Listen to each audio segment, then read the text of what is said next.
Bonjour, bienvenue. Les 37 mouvements essentiels, les mouvements numéros 17 et 18. Aiguille au fond de la mer, suivi par l'éventail. Une superbe séquence, j'adore. Alors, nous commençons dans la position de base de l'archer avec le poids vers le devant. En position de brosser le genou. De là, demi-pas. Quand on prend le demi-pas, le couloir central va devenir comme ça. Les talons vont s'aligner. Et là, on est sur le même axe. Mais le poids, il va en arrière. Donc, quand le poids est en arrière dans le tai chi, les pieds sont alignés talon au talon. Okay? Quand le poids est en avant, il y a votre espace central que j'ai expliqué dans la dernière vidéo. Donc, à partir de brosser le genou, demi-pas, poids en arrière, bras gauche monte, bras droit descend. Nous cherchons l'aiguille au fond de la mer. Alors, c'est 45 degrés vers le sol. Ici, les yeux vont là. Pas là, ni là, mais là.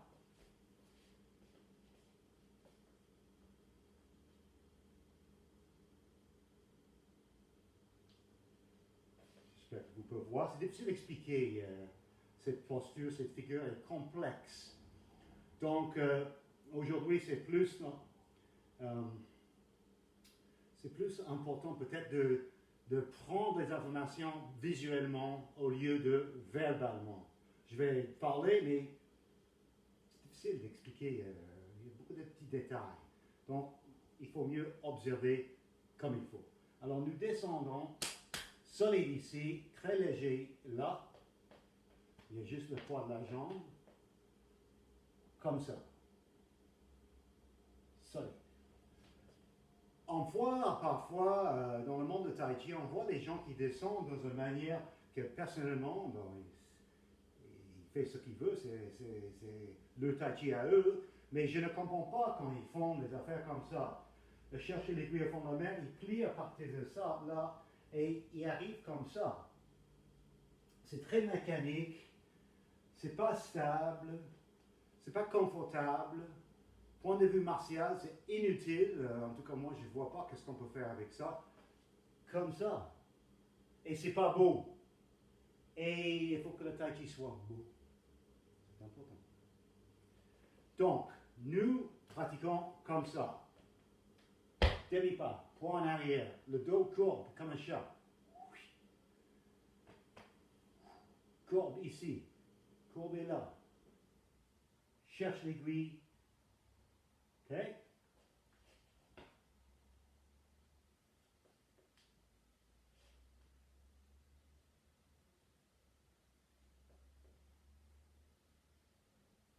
L'éventail.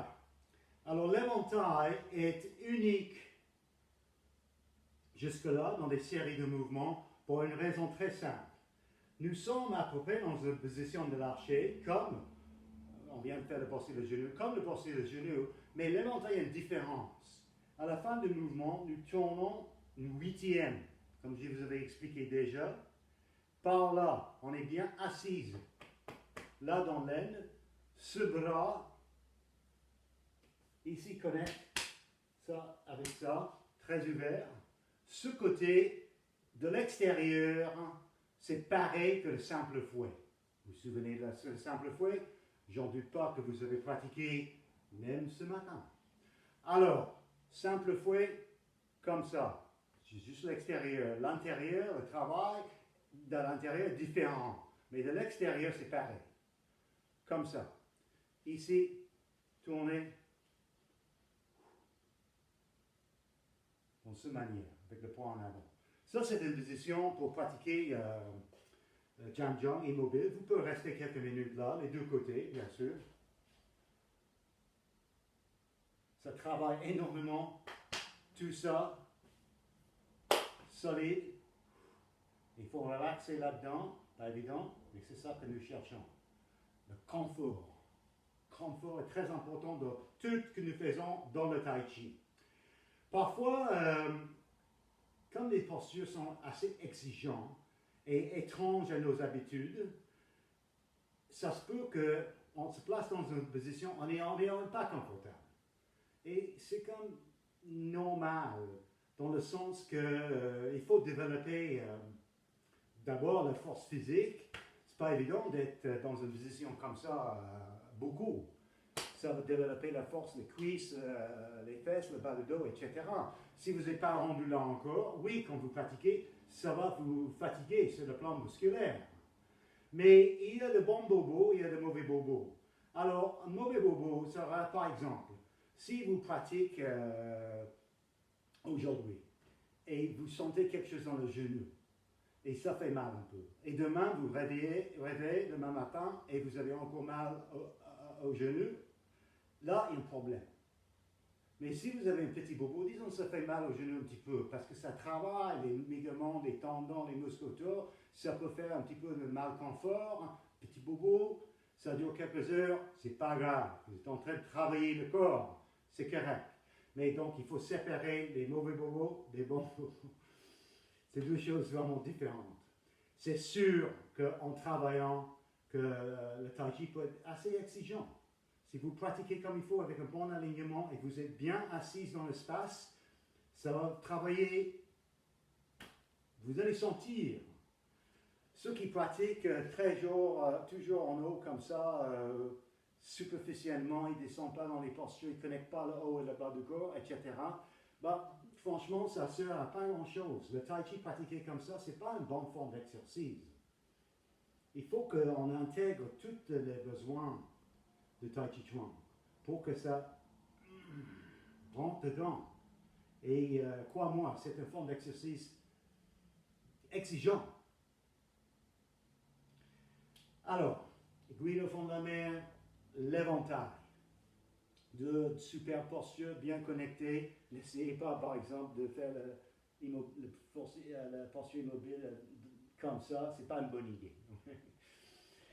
Voilà, donc ça c'est les mouvements 17 et 18 dans les séquences. On va arriver à la 19e bientôt, et ça sera un nuage.